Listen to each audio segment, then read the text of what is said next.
Friends start பண்ண போறோம் இப்போ அந்த பால் வந்து நம்ம நிதின் பிரசாத் கையில இருக்கு फ्रेंड्स பால் மேஜிக் வீசிதா फ्रेंड्स ஃபர்ஸ்ட் அடி வாங்க போறோம் நம்ம நிரஞ்சன் फ्रेंड्स அடுத்தடி நம்ம திகிலனுக்கு फ्रेंड्स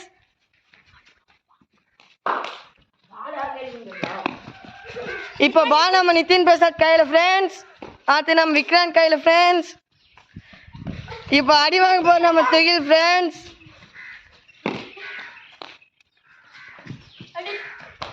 இப்போ பால் நிரஞ்சன் கையில இருக்கு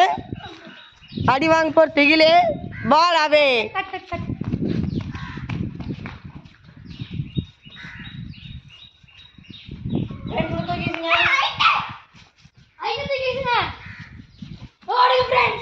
பால் நம்ம திகில் கையில அடி வாங்கின நம்ம நிதினே போடு அடி What is happening, friends?